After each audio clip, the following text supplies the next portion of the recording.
wahai Rasulullah, apabila aku nanti telah mati dan engkau sedang memperjuangkan agama Allah ini dan engkau tidak mempunyai apapun lagi, maka congkellah kuburku. Congkellah kuburku, ambillah tulang belulangku, gunakanlah untuk kau perjuangkan agama Allah ini.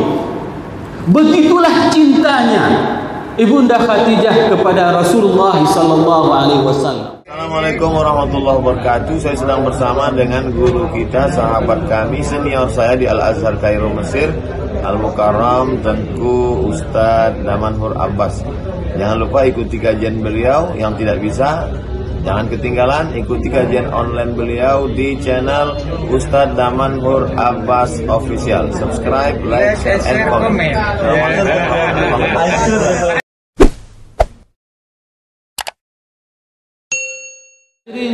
Jemaah yang saya muliakan, liduriyahu min ayatina, Allah memberikan perjalanan kepada Nabi Muhammad SAW untuk menampakkan tanda-tanda kekuasaannya. Min ayatina, tidak semuanya yang dinampakkan oleh Allah. Min ayatina menunjukkan bahwasanya ada sebagian tanda-tanda yang dinampakkan oleh Allah kepada baginda Rasulullah SAW. Pertama sekali, pada saat Allah memperjalankan Nabi Muhammad menuju ke langit, Nabi Muhammad bertemu dengan Nabi Adam. Pada saat itu Nabi Adam mengatakan, marhaban ya ibnu salih wan nabiyyu salih. Selamat datang wahai anak yang saleh dan nabi yang saleh. Kenapa? Karena Adam merupakan kakeknya kita. Maka pada saat itu Nabi Adam menyambut Nabi Muhammad dengan kata-kata ibnu salih wan nabiyyu salih. Setelah itu pada langit yang kedua, Nabi Muhammad berjumpa dengan Nabi Yahya dan Nabi Isa. Dan langit ketiga, Nabi Muhammad berjumpa dengan Nabi Yusuf. Dan langit keempat, Nabi Muhammad berjumpa dengan Nabi Idris. Di langit kelima, Nabi Muhammad berjumpa dengan Nabi Harun. Dan di langit keenam, Nabi Muhammad berjumpa dengan Nabi Musa. Dan di langit yang ketujuh, Nabi Muhammad berjumpa dengan Nabi Ibrahim. Yang menjadi pertanyaannya, kenapa cuma 8 orang Nabi yang diketemui oleh Rasulullah SAW? Dikarenakan hampir semua Nabi tersebut mempunyai kesamaan di dalam hal memperjalankan perjuangan agama Allah ini. Ini yang merupakan salah satu ibrahnya. Ibrahnya, jangan pernah tanyakan di mana langit tersebut. Sampai dengan hari ini, teknologi manusia itu tidak bisa mengungkapkan dunia luar angkasa. Kalau misalnya kita ingin menjelaskan bumi kita ini dengan matahari itu jauhnya itu 150 juta kilometer. 150 juta kilometer. Tatanan surya kita itu jauhnya itu 100.000 tahun cahaya. Jadi kalau seandainya kita mau melogikakan dengan logika kita di mana langit dan bagaimana langit, di mana langit 1, 2, 3 sampai 7, itu tidak akan pernah terjawab dengan teknologi apapun sampai dengan hari ini. Karena ini adalah kuasa Allah, maka disitulah kita perlu mengimaninya sebagaimana yang diimani oleh Abu Bakar. Kenapa Nabi Muhammad berjumpa dengan Nabi Adam? Dikarenakan Nabi Adam itu adalah dipindahkan dari surga ke bumi. Hal yang sama dilakukan oleh Nabi Muhammad SAW. Nabi Muhammad itu dipindahkan dari mana? Dari Mekah, beliau dipindahkan ke Madinah. Ini merupakan sebuah penguatan kepada Nabi Muhammad. Wahai Muhammad, jangan bersedih engkau apabila engkau nanti akan diusir sebagaimana diusirnya Adam dari surga, karena engkau juga akan diusir oleh kaummu dari Mekah akan menuju ke Madinah. Pada saat di langit kedua, kenapa berjumpa dengan Nabi Yahya dan Nabi Isa? Dikarenakan pada saat Nabi Muhammad dipindahkan dari Mekah dan menuju ke Madinah, maka Nabi Muhammad akan berjumpa dengan orang-orang Yahudi sebagaimana Nabi Yahya dan Nabi Isa mereka itu bertemu dengan orang-orang Yahudi sepeninggalannya Nabi Musa. Ini adalah kesamaannya. Engkau jangan heran wahai Muhammad, nanti engkau di Madinah engkau juga akan menemui orang-orang Yahudi sebagaimana Yahya dan Isa mereka akan menemui orang-orang Yahudi. Dan pada langit ketiga Nabi Muhammad diketemukan dengan Nabi Yusuf. Kenapa dengan Nabi Yusuf? Dikarenakan Nabi Yusuf itu didustai oleh kaumnya. Nabi Yusuf itu adalah dikhianati oleh saudaranya. Siapa yang mengkhianati dakwah Rasulullah? Abu Lahab. Siapa Abu Lahab itu? Adalah kaumnya. Inilah kesamaan antara dakwah yang dilakukan oleh Nabi Muhammad dengan dakwah yang terjadi pada Nabi Yusuf. Akan tetapi lihatlah bagaimana pada saat Nabi Muhammad memasuki kembali Makkah, pada saat Futuhul Makkah, maka Nabi Muhammad mengucapkan sebagaimana yang diucapkan oleh Nabi Yusuf, la tathriba alaikumul yaum. Inilah yang diucapkan oleh Nabi Yusuf kepada saudara-saudaranya, bahwasanya dia telah mengampuni semua kesalahan saudara-saudaranya. Pada saat memasuki Futuhul Makkah, tidak ada satu orang pun yang dibalas dendam oleh Rasulullah SAW. Hari ini kita begitu bangga, orang Islam begitu bangga dengan kelakuan Nelson Mandela. Saya membaca sejarah Nelson Mandela. Pada saat Nelson Mandela dimasukkan ke dalam penjara, dikencingi oleh si penjaga penjara tersebut, dan pada saat dia menjadi presiden, dia berjumpa kembali dengan orang yang mengencingi. Maka pada saat itu dia mengatakan, ku maafkan terhadap semua sikapmu yang dulu memperlakukanku. Bangga, padahal jauh lebih mulia Rasulullah SAW, jauh lebih hebat Nabi Muhammad SAW. Nabi memaafkan semua kesalahan orang-orang Mekah selama mereka mengakui terhadap keimanannya kepada Allah dan kepada Rasul. Di langit keempat, kenapa Nabi Muhammad SAW bertemu dengan Nabi Idris? Dikarenakan Idris adalah salah seorang Nabi yang mempunyai amalan-amalan soleh. Lihatlah bagaimana kesalehan Nabi Muhammad SAW. Manusia yang sudah dijamin masuk surga, sudah diampuni dosanya, akan tetapi kesalehan Nabi Muhammad SAW, salat itu sampai bengkak kakinya. Siapa di antara kita hari ini yang pernah salat sampai bengkak kaki? Kalaupun seandainya imam membaca surat di subuh itu panjang-panjang, itu semua akan datang protes Pak Gesi, tolong rokor imamnya. Apa nih baca surat subuh panjang-panjang kali? Kita udah mencret banyak kali alasannya. Tapi lihatlah bagaimana kesalehan amal saleh Rasulullah SAW. Bahkan Rasul itu diibaratkan kedermawanannya itu adalah karihul mursal, seperti angin yang menghembus. Begitulah kedermawanannya Rasulullah SAW. Rasul itu bukan tidak mempunyai harta. Rasul itu sangat kaya.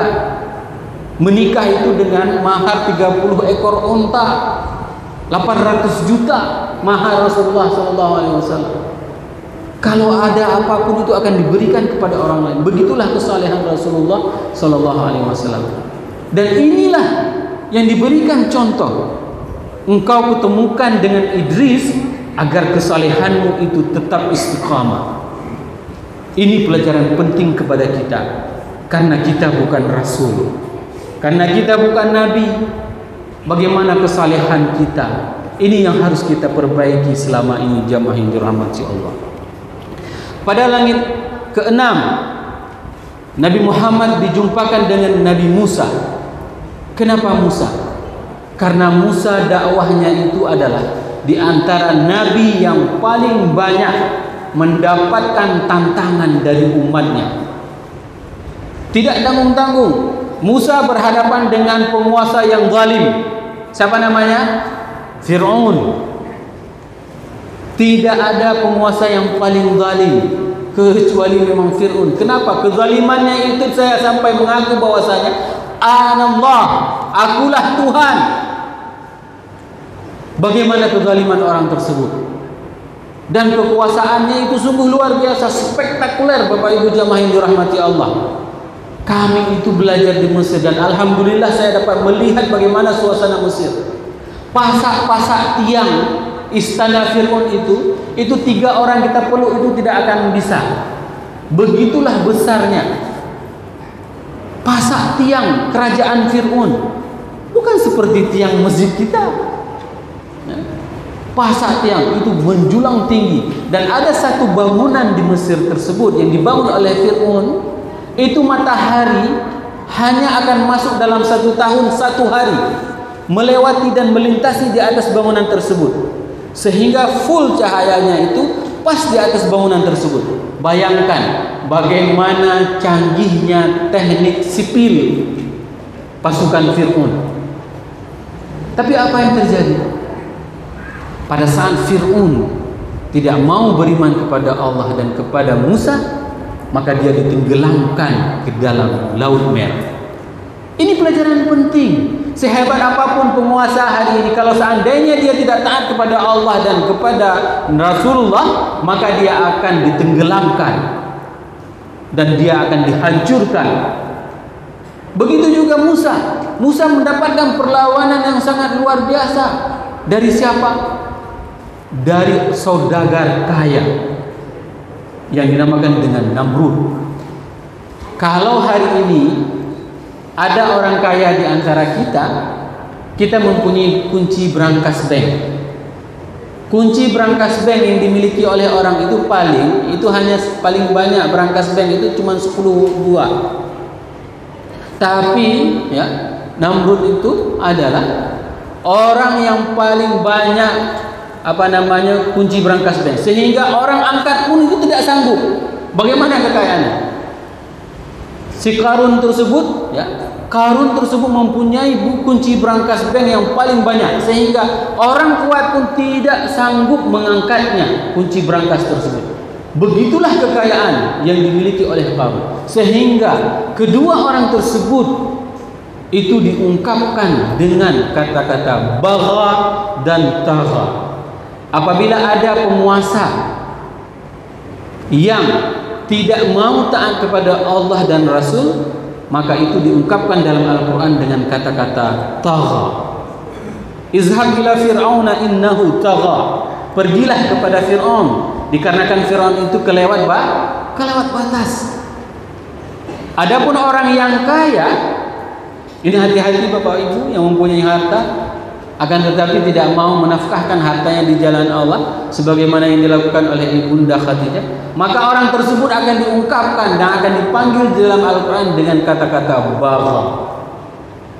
Bagha, orang kaya akan tetapi tidak mau menafkahkan hartanya di jalan Allah. Sangat luar biasa. Sebuah ilustrasi ibu-ibu telah menikah dengan seorang bapak. Pernikahannya itu adalah dikarenakan rasa cinta. Setiap bulan diberikan uang oleh suami yang sangat mencintai. Ya, setelah sekian tahun, maka alhamdulillah ibu sudah bisa mengumpulkan emas 1 mangkok bakso besar. Apa yang terjadi? Emas tersebut ibu simpan di dalam sebuah lemari yang sangat aman. Tidak ada yang tahu, suami pun tidak ada yang tahu. Disimpan baik-baik, tanpa ada angin, tanpa ada petir, tanpa ada hujan. Tiba-tiba ibu dipanggil sama Allah. Inna lillahi wa inna ilaihi raji'un. Sang suami sangat setia, tidak akan menikah 1 bulan, bulan kedua, bulan ketiga sudah mulai masuk angin, ya, sudah nampak anak gadis yang baru. Sehingga apa yang terjadi? Melalui hasil sebuah pendekatan, dikenalkanlah dengan anak gadis yang baru. Akhirnya menikah kembali. Ibu di dalam kuburan itu kekurangan amal. Kenapa? Karena hanya menyimpan-nyimpan saja emas tadi. Nah, sewaktu istri muda ini lagi bongkar-bongkar lemari, ketahuan ada emas 1 mangkok bakso. Rela. Seandainya emas tersebut disedekahkan untuk masjid, untuk wakaf, ya, untuk agama Allah, mungkin ibu udah langsung masuk surga langsung. Tapi ini apa yang terjadi? Dipending, dan ibu melihat sendiri bagaimana sedihnya hatinya melihat semua emas tersebut diambil sama istri muda. Rela bu? Tidak ada yang rela satu orang pun. Makanya pada saat orang dicabut nyawanya, mau dicabut nyawanya, itu apa yang diminta oleh orang? Laula akhartani ila ajalin qarib fa asaddaq.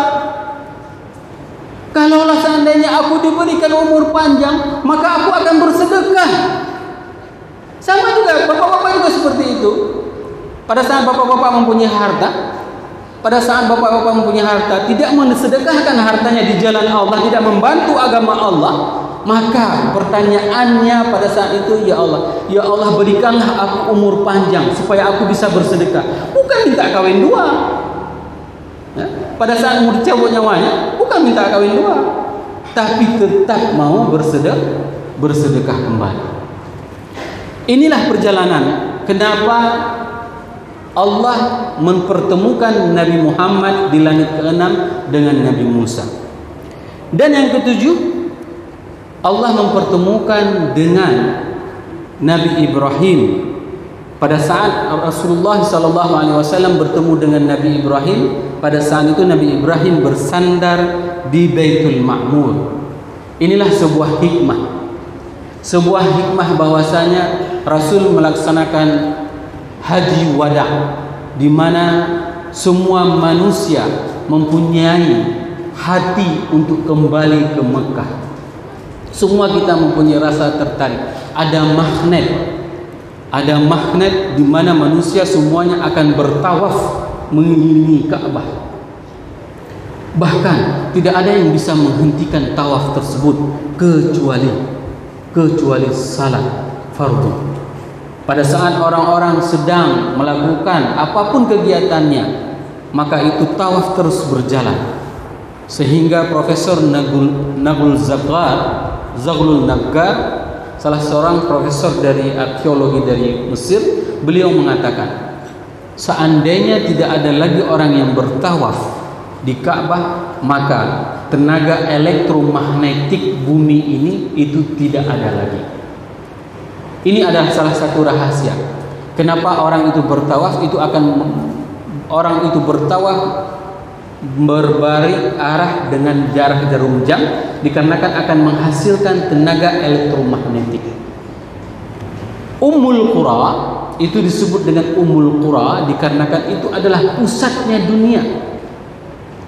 Sehingga apabila hari ini kita membagikan waktu itu dengan Greenwich, itu adalah suatu kesalahan. Seharusnya waktu yang menjadi patokan kita itu adalah waktu di Mekah, karena itu adalah pusatnya bumi, pusatnya dunia. Maka inilah hikmah kenapa Nabi Ibrahim mendoakan kepada kita semuanya agar kita condong hati kita untuk melaksanakan ibadah haji. Selanjutnya Rasulullah melanjutkan perjalanan ke Sidratul Muntaha. Pada saat itu Rasul diperlihatkan surga dan Rasul diperlihatkan neraka. Hari ini informasi tentang surga, informasi tentang neraka itu kita ketahui dari ayat Al-Quran. Namun Rasulullah SAW sudah melihat dengan mata kepala sendiri. Hal yang sama juga Bapak Ibu jamaah yang dirahmati Allah. Pada saat Bapak Ibu semuanya mendengarkan pengumuman nanti malam ada Isra Mi'raj, siapa yang ceramah? Ustadz Damanhur kita. Ada lihat enggak? Enggak ada. Saya cuma dengar aja suaranya senyap-senyup dari luar masjid. Oh, kalau saya lihat langsung, saya berada di tiang ini, mendengarkan langsung apa yang disampaikan. Inilah perbedaan antara kita dengan Rasulullah. Rasul sudah melihat langsung surga dan sudah melihat langsung neraka. Nah, apa saja yang dilihat oleh Rasulullah SAW? Pada saat itu Rasul melihat salah seorang nenek tua yang sangat tua umurnya dengan menggunakan segala perhiasan yang ada. Lalu pada saat itu Rasulullah menanyakan kepada Jibril, siapakah dia itu? Jibril mengatakan, itulah dunia. Dunia yang berhias tentang dirinya dengan semua komponennya. Sehingga apa dikatakan oleh Allah? Zuyyina lin-nasi hubbus syahawati minan nisa'i wal banina wal qanatiril muqantarah. Ini adalah perangkat pernak-pernik dunia itu dihiasi dengan harta, dihiasi dengan wanita, dihiasi dengan semua ini. Akan tetapi semua hiasan ini itu tidak akan pernah berumur panjang. Kalaupun kita ingin mengatakan bahwasannya dunia ini akan berumur 1000 tahun lagi atau 1 miliar tahun lagi, akan tetapi berapa umur kita? Umri ummati ma baina 60 wa 70. Itu yang dikatakan oleh Rasulullah SAW. Sesehat apapun pola hidup kita, mau hidup teratur sehebat apapun, Rasul sendiri yang mengatakan, dan saya mempercayainya hakul yakin, umur kita itu tidak lebih dari 60 dan 70 tahun. Selesai. Kalau ada yang 100 itu bonus. Untuk apa 100? Ya. Tapi BO-nya sudah di mana-mana.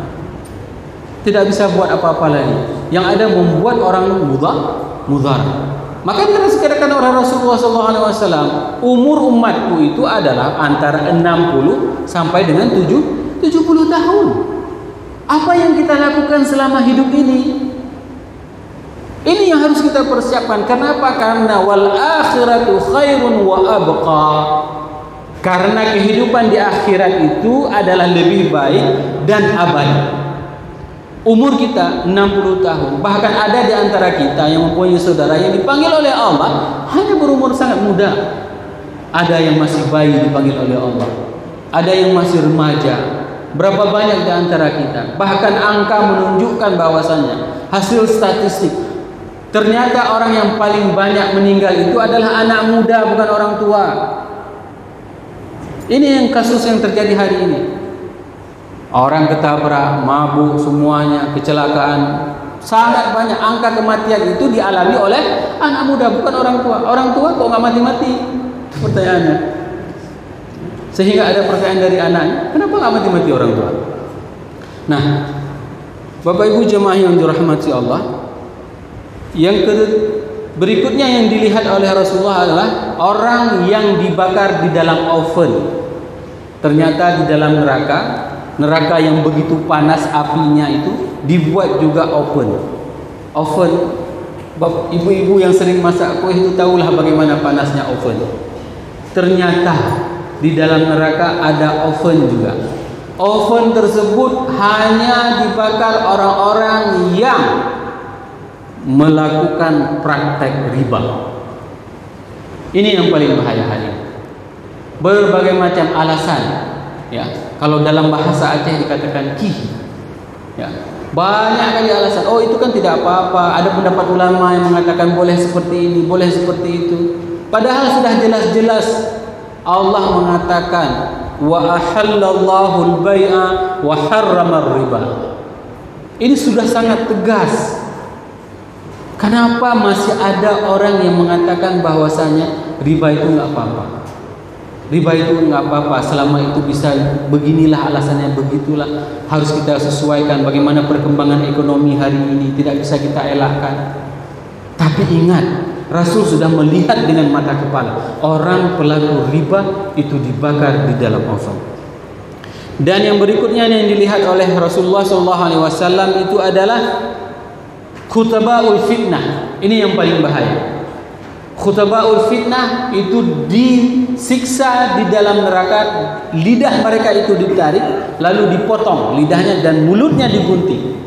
Siapa yang dinamakan dengan khutabaul fitnah? Adalah orang-orang yang menyampaikan ayat-ayat Allah, akan tetapi mereka kabura maqtan indallah an taqulu ma la taf'alun. Ini yang paling bahaya. Khususnya untuk para ustaz, ya. Para ustaz yang ceramah misalnya seperti malam ini, setelah ini nauzubillah misalnya berbuat kemaksiatan, ini yang paling bahaya. Ini nanti dari hari akhirat ditarik lidahnya, dipotong lidahnya, tumbuh lagi, dipotong lagi, digunting mulutnya. Inilah orang-orang yang mengatakan apapun yang tidak ada di dalam agama Allah. Orang-orang yang menghalalkan apa yang tidak dihalalkan di dalam agama Allah. Mereka berani membuat sebuah fatwa keputusan hanya untuk dikarenakan bayaran dunia, dikarenakan mereka sudah digaji, mendapatkan jabatan. Akan tetapi mereka berani menghina agama Allah, akan tetapi mereka berani mencaci agama Allah. Ini adalah di antara orang-orang yang akan diguntingkan lidahnya nanti pada hari akhirat. Nah, pada saat itu Rasulullah SAW melihat ada orang yang bercocok tanam. Begitu bercocok tanam langsung berbuah, dipetik langsung berbuah lagi, dipetik langsung berbuah lagi.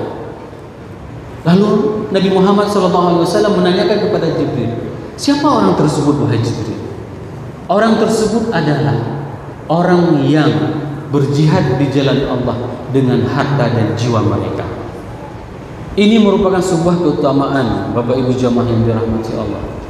Dan ini adalah sebuah kebiasaan yang paling sering dilupakan. Pada saat kita memberikan sedekah, jarang di antara kita yang mau berdoa setelah itu. Padahal itu adalah momen yang paling hebat. Biasakan mulai hari ini setiap lewat celeng masukkan uang lalu angkat tangan, doakan kepada orang tuanya yang sudah tidak ada lagi supaya diluaskan kuburnya. Doakan kepada orang yang kita cintai supaya mereka mendapatkan ketenangan. Doakan kepada orang tua kita kalau seandainya mereka itu belum mendapatkan hidayah dari Allah. Ini yang harus kita doakan. Setiap kita masukkan uang ke dalam celeng, tapi jangan lama-lama. Uangnya 1.000 yang dikasih, doanya lama sekali. Ya. Biasa saja. Masukkan uang, lewatkan celeng baru berdoa. Ya. Jangan terlalu lama juga, nanti orang kan akan menunggu celeng. Kenapa lama sekali ini lewatnya? Nah, ini adalah momen yang paling luar biasa. Karena apa? Setiap sedekah yang diberikan oleh umat Islam, orang-orang yang beriman, itu akan dipetik langsung dan itu tidak pernah habis. Sebagaimana yang dikatakan oleh Rasulullah, Allahumma a'ti munfiqan khalafa. Ya Allah, berikanlah apa yang disedekahkan oleh umatku hal yang terbaik. Siapa yang mendoakan? Malaikat yang mendoakannya. Bapak Ibu jamaah yang dirahmati Allah. Dan yang terakhir, di Sidratul Muntaha Rasulullah mendapatkan perintah wahyu untuk menerima salat. Kita tidak menceritakan bagaimana dialog dengan Nabi Musa, akan tetapi satu-satunya ibadah yang disyariatkan oleh Allah di langit ia adalah ibadah salat. Yang lain semua syariat itu semuanya di atas muka bumi disyariatkan. Contoh misalnya puasa, jihad, semuanya itu di atas muka bumi, kecuali salat. Salat itu disyariatkan di mana? Di langit. Begitulah keistimewaan salat. Maka harapan saya terutama kepada bapak-bapak semuanya, janganlah pergi salat berjamaah itu dikarenakan ada Isra Mi'raj saja. Ini hal yang paling terpenting. Dan jangan cuman pergi ke masjid karena dirinya sendiri, akan tetapi tidak pernah melibatkan anaknya. Anak-anak yang duduk di malam ini mendengarkan sambil bermain, sambil berbicara, itu akan terekam di dalam otak kepalanya tentang cerita ini semuanya. Dan itu diungkapkan oleh salah seorang teman saya. Pada saat saya berada di Amerika, ada salah seorang teman yang mengakuinya bahwasanya dia mendapatkan nuktatul intilaq, starting point taubatnya. Kapan? Pada saat dia dengan kehidupan yang sangat glamor di Amerika, dengan mabuk-mabukannya. Pada saat itu dia teringat suatu hari dia pernah duduk mendengarkan ceramah dibawa oleh ayahnya, dan disitulah dia mendapatkan hidayah. Maka oleh sebab itu Bapak Ibu jemaah yang dirahmati Allah, kesalehan kita itu bukan hanya kesalehan individu, tetapi kesalehan kita itu adalah pada saat kita saleh dan kita bisa mengajak tetangga kita, saudara kita, orang-orang yang kita cintai untuk melakukan kesalehan tersebut. Ini tugas utama kita. Bukan berarti di saat kita sudah pergi salat 5 waktu itu sudah selesai, tidak. Bagaimana dengan anak kita? Bagaimana dengan istri kita? Bagaimana dengan suami kita? Kalau seandainya ini banyak yang terjadi dan keluhan curhat dari ibu-ibu, Ustaz, Bagaimana caranya mendidik anak untuk salat Ustaz? Berapa umur anaknya, Bu? Sudah 18 tahun. Bapaknya ada salat? Enggak. Cocoklah. Antara kuntilanak, gunduru sama tuyul, ya? Satu paket semuanya. Kenapa? Karena pendidikan itu harus kita mulai dari dini. Dari dinilah kita harus mengajarkan kepada anak-anak kita. Ajak suaminya yang tidak mau salat, yang belum mau salat, bisikkan dengan baik-baik. Buat cerita nanti, bang semalam saya mimpi, bang, abang dimasukin ke neraka. Seperti itu. Buat dia takut. Kenapa? Karena kesalehan tersebut akan mengalir. Kalau seandainya kita bisa mengajak orang lain dalam beribadah, meningkatkan keimanannya kepada Allah dan kepada Rasul, maka setiap kebaikan yang dilakukan oleh orang tersebut, maka akan mengalir pahalanya kepada orang yang mengajaknya. Ini merupakan salah satu di antara kenapa hikmah salat itu memang diwajibkan di langit. Dan pada terakhir sekali, karena waktunya sudah 1 jam lebih, Allah mengatakan innahu huwas samiul basir, bahwasanya Allah Maha mendengar dan Maha melihat. Ini adalah sebuah harapan yang tidak akan pernah putus asa bagi kita. Lihatlah bagaimana kegigihan Rasulullah SAW pada saat berdakwah, dilempari, dihina, dicaci, dimaki. Maka jangan pernah bermaksiat kepada Allah. Ini adalah kuncinya. Bagaimana bentuk kemaksiatan? Bentuk kemaksiatan itu sangat tergantung dari derajat keimanan orang tersebut. Saya ingin mengungkapkan salah satu kisah. Pada saat para sahabat di bawah kepemimpinan Amr bin As, salah seorang panglima perang yang paling gagah, yang bisa menaklukkan Mesir dan Afrika semuanya. Pada saat penaklukan Mesir itu setelah sekian lama tidak bisa ditembus Mesir. Lalu pada suatu hari Amr bin As melakukan introspeksi terhadap pasukannya. Apa yang kekurangan dilakukan oleh para pasukannya? Diceklis sama Amr bin As. Siapa yang tidak salat berjamaah? Semua salat. Siapa yang tidak salat tahajud? Semua salat. Siapa yang tidak puasa? Semua puasa Senin Kamis. Semua amal-amal sunnah itu telah dilakukan, sehingga timbul salah satu pengakuan dari para sahabat pada saat itu yang berperang. Lalu mereka mengatakan, wahai Amr bin As, ternyata kita selama berperang ini kita melupakan bersiwak. Coba bayangkan, derajat gosok gigi bagi mereka itu adalah sudah seperti itu tingkatannya. Pada saat mereka mulai bersiwak hari itu, maka mereka bisa menaklukkan Mesir juga pada saat itu. Begitulah keutamaan di dalam mengamalkan apapun yang diperintahkan oleh baginda Rasulullah sallallahu alaihi wasallam. Semoga apa yang saya sampaikan ini bermanfaat kepada diri saya dan kepada jamaah semuanya, sehingga kita bisa meningkatkan keimanan kita kepada Allah dan kepada Rasul.